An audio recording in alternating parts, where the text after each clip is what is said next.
নমস্কার বন্ধুরা, সানভি কিচেন ফুডে আপনাদের সবাইকে স্বাগত। আশা করি আপনারা সবাই খুব ভালো আছেন। আজ আমি আপনাদের জন্য নিয়ে এসেছি একদম ঝুরঝুরে এবং খুবই টেস্টি সাবুর উপমা রেসিপি। এটি দেখতেও যতটা সুন্দর, খেতেও কিন্তু ততটাই সুন্দর এবং শরীরের জন্য কিন্তু খুবই উপকারী। তো পুরো ভিডিওটি দেখার অনুরোধ রইল। চলুন তাহলে শুরু করা যাক। প্রথমে এখানে আমি নিয়েছি এক বাটি মোটা দানা সাবু, একটা মিডিয়াম সাইজের আলুকে আমি একদম ছোট ছোট টুকরো করে কেটে নিয়েছি কিছু কিশমিশ, কিছু কাজু, কিছু চিনে বাদাম। সবজির মধ্যে নিয়েছি এখানে আমি একটা গাজর, নিয়েছি ফ্রোজেন মটর, আপনারা চাইলে ফ্রেশ মটরও নিতে পারেন বা স্কিপও করতে পারেন। নিয়েছি কয়েকটা বিনস, দুটো কাঁচা লঙ্কা। আপনারা আপনাদের পছন্দ মতো সবজি এর মধ্যে দিয়ে দিতে পারেন। প্রথমে আমি সাবুগুলোকে ভিজিয়ে নেব, তার জন্য সাবুগুলো আমি একটা পাত্রের মধ্যে নিয়ে নিচ্ছি। এখানে আমি এক বাটি সাবুর জন্য দিয়ে দিচ্ছি 1.5 বাটি পরিমাণ জল। এর থেকে বেশি কিন্তু জল ব্যবহার করবেন না। এবার আমি এটাকে সাইডে রেখে দেবো। সাবুটা যতক্ষণে ভিজছে ততক্ষণে আমি সবজিগুলো কেটে নেব। প্রথমে আমি বিনসগুলোকে কেটে নেব। এখানে আমি বিনসগুলোকে একদম ছোট ছোট টুকরো করে কেটে নিচ্ছি, তবে আপনারা আপনাদের পছন্দ মতো সাইজে কেটে নিতে পারেন।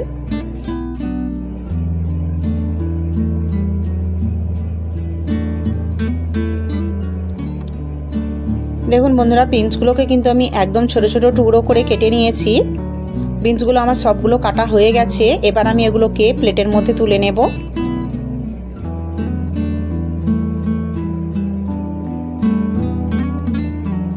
এবার আমি গাজরটাকে গোল গোল করে টুকরো করে নেব। গাজরটাকে আমি টুকরো করে নিয়েছি।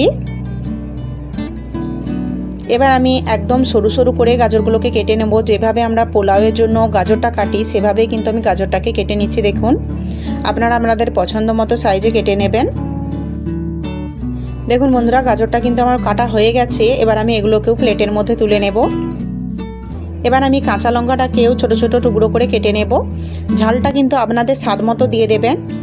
যে সমস্ত পুরনো বন্ধুরা আমার পাশে আছেন তাদেরকে জানাই অসংখ্য ধন্যবাদ, এবং যে সমস্ত নতুন বন্ধুরা আমার চ্যানেলে আজ প্রথম এসেছেন তাদের কাছে একটা অনুরোধ রইল, তারা চ্যানেলটিকে সাবস্ক্রাইব করে আমার পাশে থাকবেন এবং পাশে থাকা বেল আইকনটিও অবশ্যই অল করে নেবেন, যাতে আমার পরের ভিডিওর নোটিফিকেশানটি আপনাদের কাছে পৌঁছে যেতে পারে। দেখুন বন্ধুরা, লঙ্কাগুলো আমি কেটে নিয়েছি, এগুলোকেও আমি প্লেটের মধ্যে তুলে নিচ্ছি। আমার রেসিপিটি যদি আপনাদের ভালো লাগে তাহলে সুন্দর একটি কমেন্ট করতে কিন্তু ভুলবেন না। সবজিগুলো আমি কেটে নিয়েছি। এবার আমি উপমাটা বানিয়ে নেব। চুলে আমি একটা ননস্টিকের ফ্রাইং প্যান বসিয়ে নিয়েছি। আপনারা চাইলে যে কোনো কড়াইতেও কিন্তু করে নিতে পারেন। দিয়ে দিলাম 1 চামচ ঘি, দিয়ে দিচ্ছি অল্প একটু সাদা তেল। তবে আপনারা চাইলে এটাকে পুরোপুরি ঘি বা তেলও কিন্তু বানাতে পারেন। তেলটা গরম হয়ে গেছে, দিয়ে দিলাম চিনে বাদাম। চুলার আঁচটা হাই রেখে বাদামগুলোকে আমি ঘন ঘন নেড়ে চেড়ে লাল লাল করে ভেজে নেব। দেখুন বন্ধুরা, বাদামগুলো আমি খুব ভালো করে ভেজে নিয়েছি। এবার আমি এগুলোকে তুলে নেব। ওই তেলের মধ্যেই দিয়ে দিচ্ছি কিছু কাজু, কিছু কিশমিশ।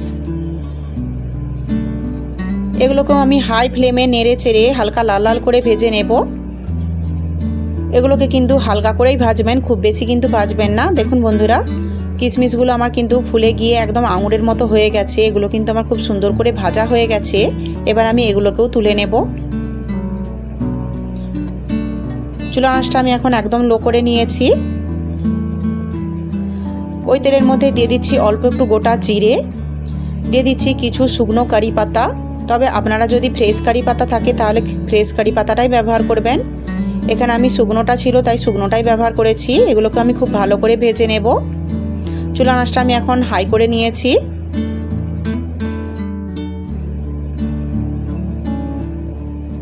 জিরা আর কারি পাতাটা আমার খুব সুন্দর করে ভাজা হয়ে গেছে। দেখুন, এবার আমি দিয়ে দিচ্ছি এর মধ্যে কেটে রাখা আলু, দিয়ে দিচ্ছি ফ্রোজেন মটর, দিয়ে দিচ্ছি স্বাদ মতো নুন। এগুলোকে আমি একদম লো আঁচে খুব ভালো করে 5 মিনিট মতো ভেজে নেব। এভাবে মটরগুলোকে আলুর সাথে ভেজে নিলে মটরগুলো কিন্তু খুব সুন্দর করে সফট হয়ে যায়। তাই মটরগুলোকেও অবশ্যই আলুর সাথে এভাবে ভেজে নেবেন। আর চুলার আঁচটা কিন্তু অবশ্যই লোয়ে রাখবেন।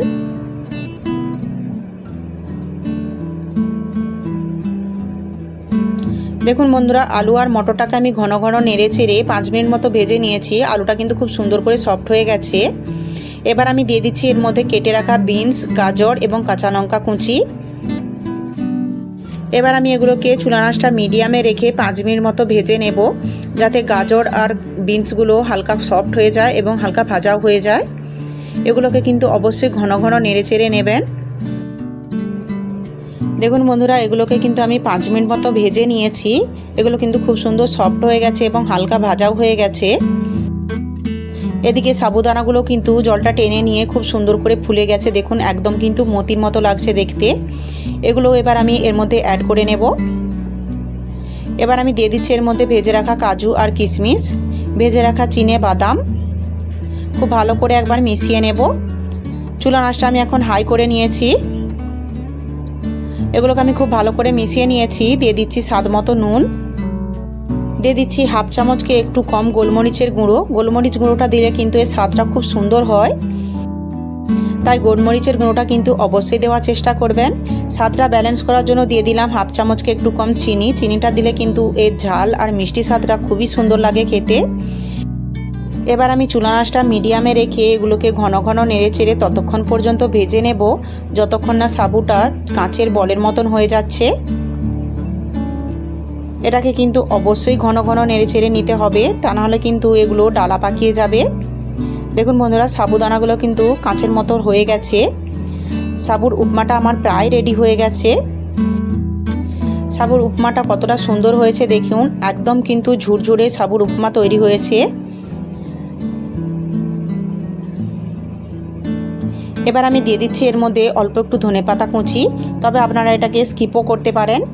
খুব ভালো করে এটাকে আমি মিশিয়ে নেব। চুলা আঁচটা আমি এখন একদম লোয়ে করে নিয়েছি। ধনেপাতাটাকে আমি খুব ভালো করে এর সাথে মিশিয়ে নিয়েছি। সাবুর উপমাটা আমার একদম রেডি হয়ে গেছে। এবার আমি চুলা আঁচটা বন্ধ করে এটাকে নামিয়ে নেব।